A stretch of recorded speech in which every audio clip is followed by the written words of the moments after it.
All right, so this is the giraffe. I painted it a night or two ago, and I thought I would show you all a video on how I would do this at my shop.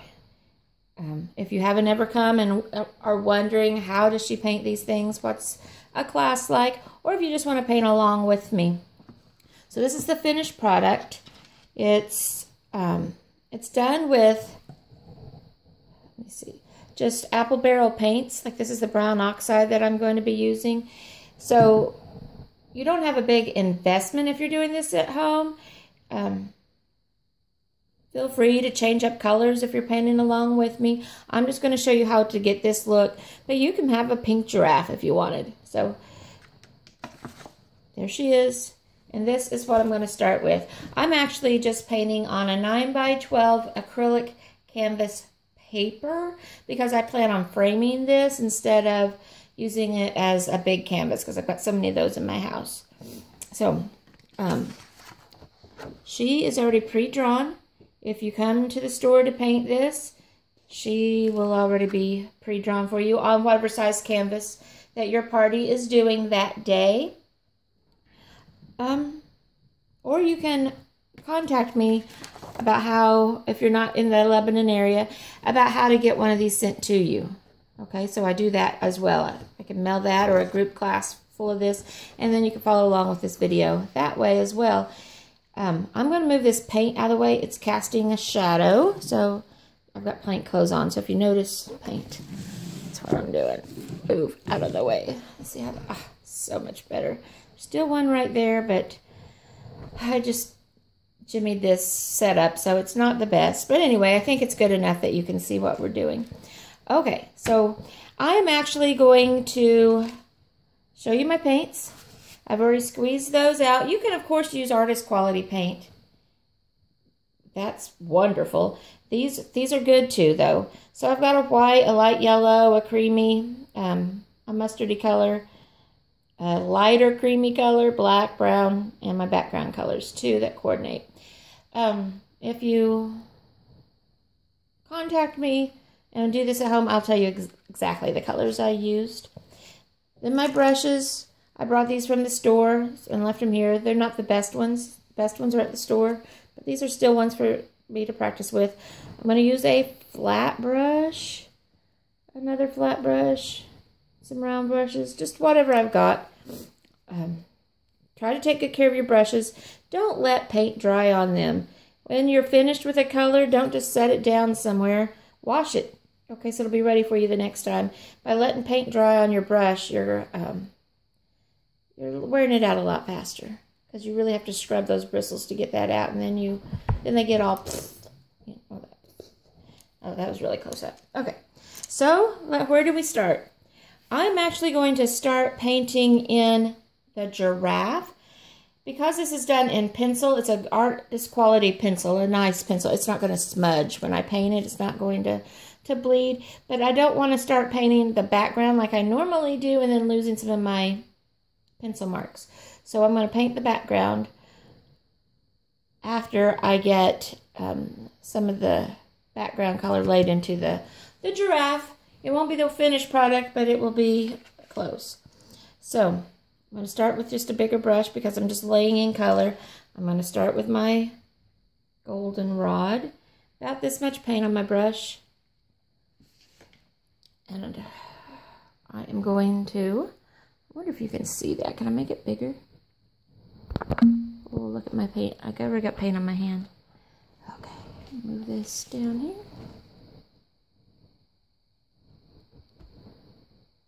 And I started with a dark, plain old goldenrod, and I am painting these little antlery things. If you hear anything in the background, my cat is attacking me. I have apron strings on. Okay, so that's that. I want that to be darker than the rest of the face by just a little bit so I can see where it starts and stops. Then I'm going to put the darker, the same color, not quite as much on my brush, holding my brush kind of sideways. I am doing the hair on the ear and the hair on the other ear. The great thing about these pencil drawings is the pencil marks will disappear under the paint. So if I get out of the lines, that's not going to show. If I want to change it up a bit, that's good too. So now for the rest of this, I am going to not wash my brush, but I'm going to lighten that up a little bit. So I'm going to add some light yellow on my brush. I'm not really good at mixing, so I just kind of have both on my brush. Just kind of tap it. And I am going to not fill in this face, but this part.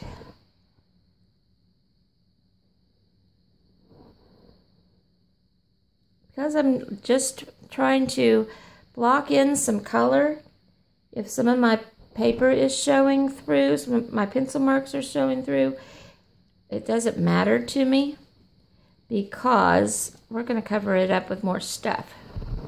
We're just blocking in some background color. I do want to watch my brush strokes though, in case some brush strokes do end up showing. So I'm imagining I'm right there in front of a real giraffe. And which way would that hair be growing? So that's the way my brush strokes are going. So if I'm petting this giraffe so she doesn't get mad at me because I'm going against her fur, wrong direction, I'm smoothing her down. And you'll notice sometimes when I dip, I have a little bit more of the dark yellow. Sometimes I have a little bit more of the light yellow because I'm not mixing well. And I like that. I like it not to be a coloring book page. I like it to look like I've painted it. All right, so I've got that much put in. All right, so now I'm going to go even a shade lighter. The same two colors, the golden and the yellow. But now I'm going to add a little bit of this creamy to it, just to lighten it up. One more tone. And I am going to paint the inside of the ears and the top lippy, muzzly area.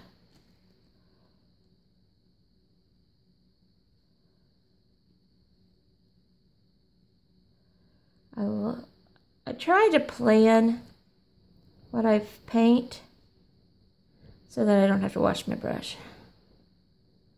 With this kind of paint, you don't want to add any extra water to it. It turns it too liquidy. It will run everywhere. And so I just don't like to risk it. So I try not to wash my brush until I have to.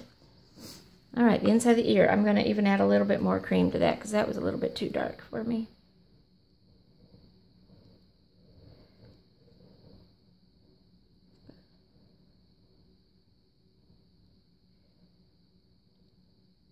All right, I want to show you something. You see this thick old paint right there? I put too much paint on my brush. I got so much on that I went outside my line too. So to keep that from happening, less paint or smaller brush for these little parts. So I'm going to try to go less paint because I don't want to wash my brush. Okay.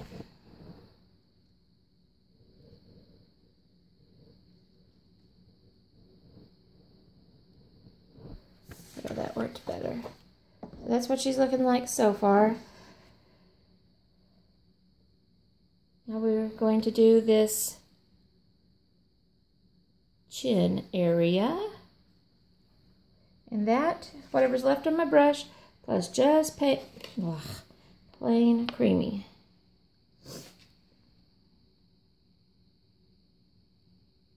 This is her bottom lip.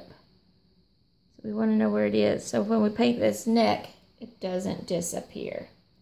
Speaking of necks, that's next. So we're going to try to mix this color as much as possible. So I already have creamy on my brush. I don't want to wash it. So I'm just going to take off the extra. I squeezed it out. I didn't go like this and rub it out because that will make my brushes flare. I squeeze it out. I always want my brushes to keep their hairs in the direction that they were born with. Okay, so let's not make them the brushes that's all flared out, because then you have a hard time controlling the paint. You have all these wild hairs. So you squeeze out the paint instead of scrub it out. So I'm going back to my light yellow with my golden sunset color.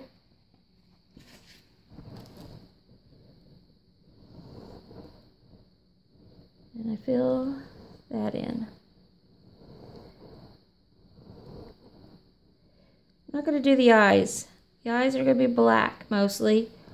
Black's a powerful color. I don't want it to get into my background. And I think we'll be able to tell where they are.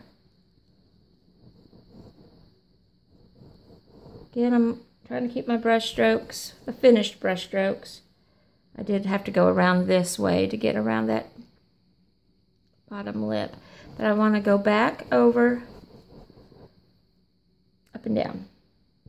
So this is a great place if you want to make the neck flare out a little bit more. If you want to change it in any way, do it now. If you want to make it like that, you know, these brush or these pencil marks are my interpretation, not yours. You can do your own thing.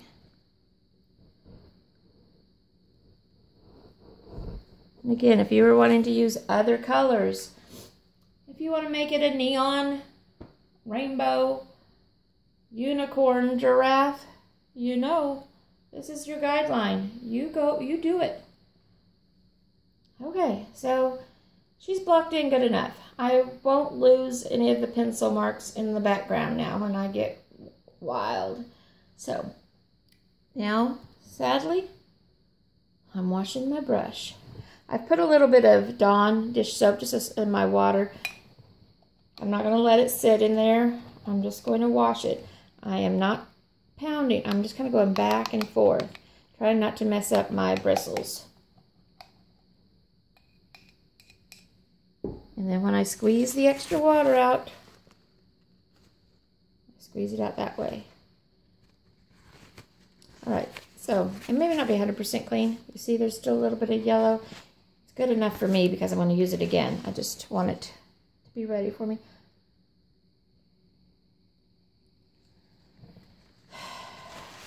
Every time. Every time. I have it everywhere. Some girls come and paint and their plates look immaculate. Their bodies look immaculate.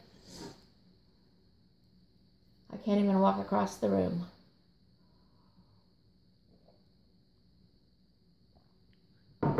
Okay, so how to do the background. So I've got two colors. I've got a dark teal and a light teal. Let's start with the dark teal.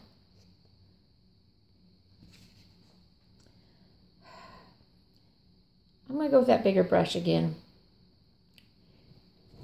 And I am going to probably not talk too much while I'm doing this.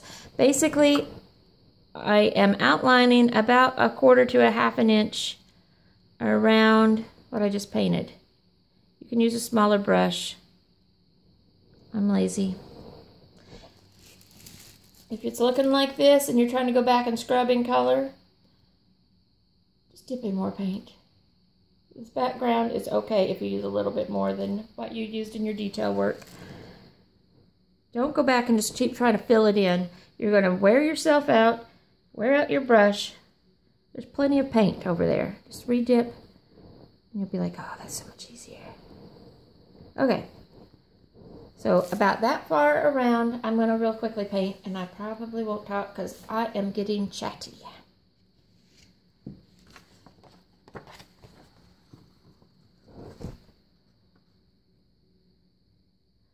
Oh, I am going to talk. There was some hair drawn on the outside. We're going to forget that was there. On yours, if you ordered it from me, I may not put that because we're just going to paint over it.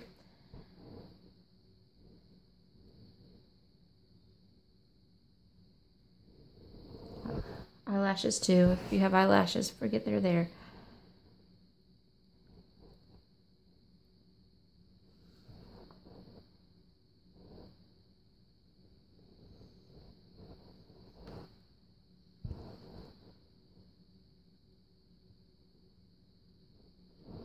What I'm doing here is I want this to be shadowy when I'm finished, not just a solid background.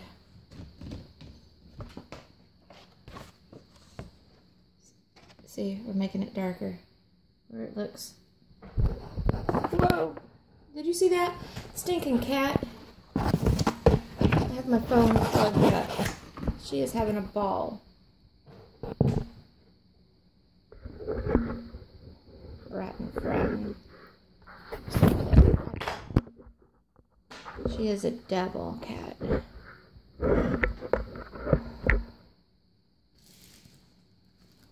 Unplug my phone. I think it's got plenty of charge.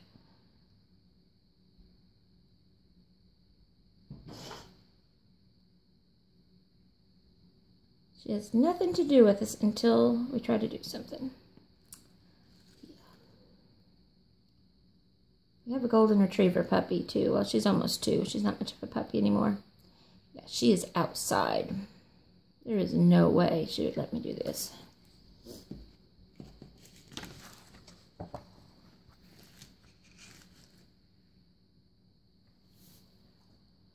So between the antlers, I just filled her in. My antlers are getting smaller because I'm using a big brush. The goal here is not to leave any white around the giraffe. Fast forward if you want to. You're not gonna miss much.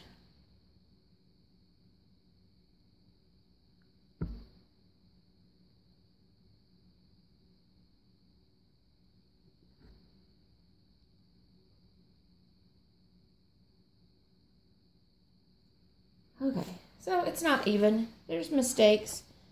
There's, you know, it's okay. It's not perfection. We're just gonna cover it up. Don't stress out about it. Okay, I'm not cleaning my brush. I'm gonna get it all over me again.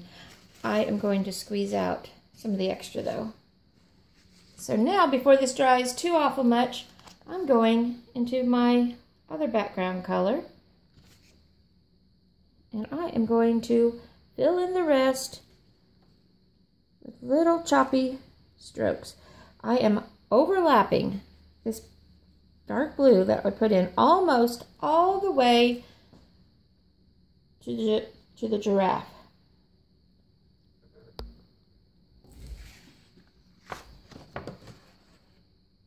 Whoa, not focused. You see that? So where the two overlap, they kind of blend and make it shadowy. Some of that darker blue is going to get onto your brush and get over into the rest of the background. That's awesome. I turn my brush on its edge so that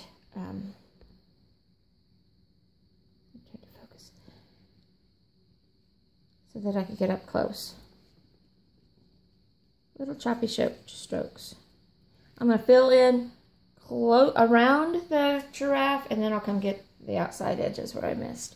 So I'm going to go fast before my paint dries too much. I want it to blend. Dry paint. On dry paint, you just cover it up. If it's a little bit wet still, that's so much better. Oh, on these papers, you'll notice they'll start buckling a little. They'll start being wobbly. They should straighten up once they dry. If not, you can bend them back. I really like working on paper. It's a whole different thing than canvas, because I like the idea of buying a pretty frame at Hobby Lobby or Michael's or somewhere and putting that in there. Put my painting in a beautiful frame. Really showcase it. Sometimes those thick canvases, it's harder to do that. So, not that I like those too, but I like to switch it up a little bit where not everything's the exact same.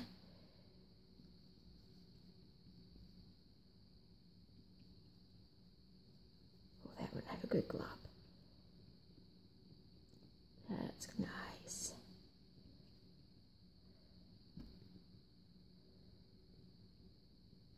Notice I'm not being really beautifully careful. It's not my style. I like it a little jumbly.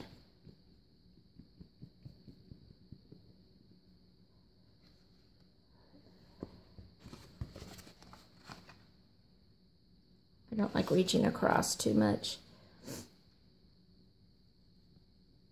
Turn it around. Did you hear that cat? She'll probably jump right in the middle of this. See what I'm doing with this brush. That looks like fun to her.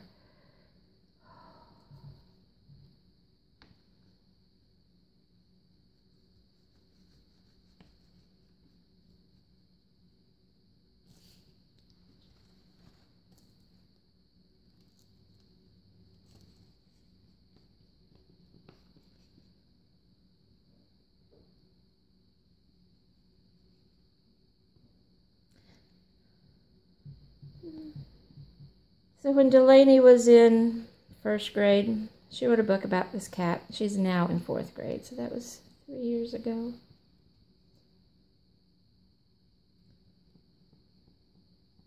Forget what she called the cat, though. She didn't name it Jenny. It's a different cat. David would know. He's good at remembering stuff like that. But it started off, let's say it was Jenny. Jenny, the Norwegian forest cat. Because she looks like a Norwegian forest cat, and Delaney is really into cats and types of cats. Jenny, the Norwegian forest cat, was high on speed. Her teacher had to ask her, Delaney, what does that mean, high on speed? And Delaney said, that she can run really fast. Duh. She performed that book in front of a live audience. Jenny, the Norwegian forest cat, was high on speed. She could run really fast. They added to it. I still have that book. It's somewhere put away. Oh, anyway, it got better. Well, it's hard to top that, but it was really funny. Okay, so I've got this filled in, and you're looking at it like, oh, that doesn't look right. I have this outline, and it's jumbly, and it's not the same as this background. Well, no, we're just putting in some color. Let's go back to it and now make it right. So where these two colors meet, they did not blend enough. You see there's dark and there's light and there's a streak. We're going to fix that streak. We're going to do our own blending. We're going to mix in both colors just a little bit. Don't go overboard on this one. Just a little bit, and you go back right over the top and blend in, and you go over it several times. Jumbly strokes. You can go off into that. If you get too much of the dark blue, dip in the light blue. And so you're using the mix of the two colors right up next to Mr. Giraffe, Mrs. Giraffe, whatever she happens to be. She? What? I don't know. And you're making that all blend in even better. Making her a shadow. Where the two colors meet with my almost dry brush, because all my paint has been used, I'm going over it several times to make it subtle. You see the difference? Subtle. Stark. All right, here I go again. See if I can think of any other stories on my kids to tell. She'll never live it down.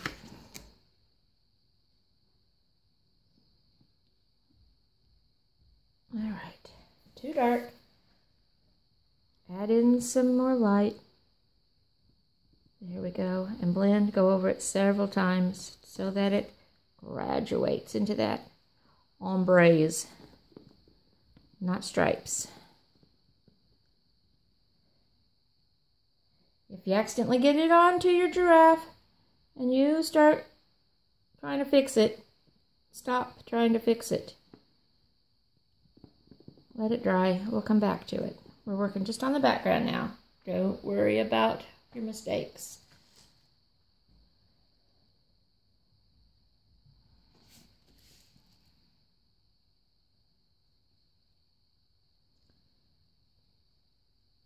See, I got it under my ear. You maybe can't see that. I got it under my ear, just a little bit. Move along. Move along. Don't dwell on that. Feel free to use a smaller brush. I am a lazy woman. And I'm trying to go fast, so you're not watching this video for hours. If I were a better camera person, I'd figure out how to speed through this.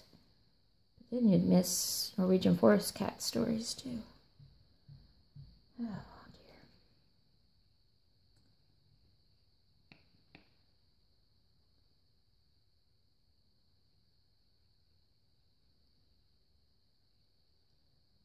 Well, we're going to go pick up Adrian's prom dress this weekend. Been paying on it, paying payments. And it's paid off, and prom's next month. Give us time to alter it a little, which I'm going to do myself. Just fix the straps and the hem. The best part about paying it in monthly payments, they kept it. What do you do with a ball gown? I mean, to keep it looking fresh and new for months. We went around Christmas, and here it is late March. So for 3 months, I've got to store that. We may have even gone around Thanksgiving. I don't know. It's been a while. Thank you, Normans, for storing it for us. Okay, it's looking pretty good. I've just got this area right there to go. 26 minutes. Gee whiz, we haven't even gotten to the good part. There, I took off the tip of the ear. Move along, Jill. Don't dwell on it. You can fix it later. Let it dry. If I tried to fix it now, it would be a green ear, because I'd be using yellow to try to fix it, and the blue's wet. Yellow and blue make green. I'm not going for a green giraffe. All right, good enough. I'm gonna just go in the background color and fill her in.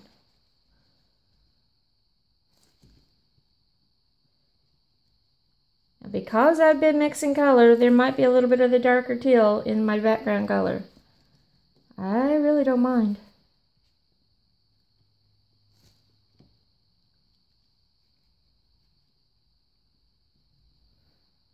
Looking pretty. Gotta run out of background color.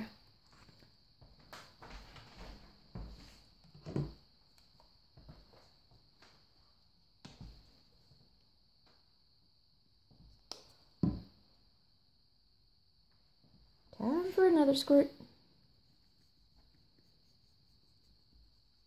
I think what I will do is, after I finish this background, because I want everything to be good and dry, I want that blended more right there. Because I want everything to be good and dry, and my back needs a break, because I am standing up, bending over this table to paint, because I'm at my house and could not figure out a way to do this. I'm going to let this thing dry, and I'm going to make a second video on how to fill her in the rest of the way. So all I'm doing is using that lightest, it's called Key West. And it's 50-cent apple barrel paint at Walmart. You can do great things on a budget. Keeps my prices at the store low. When we use artist quality paint, I have to raise my prices. And you get all this great color. So many choices without having to mix or invest a lot. So this is what she's looking like so far. This is what she will end up looking like. Yeah, we're almost there. We'll put the detail in later. I'll be back. Not on this video. Find me. Bye-bye.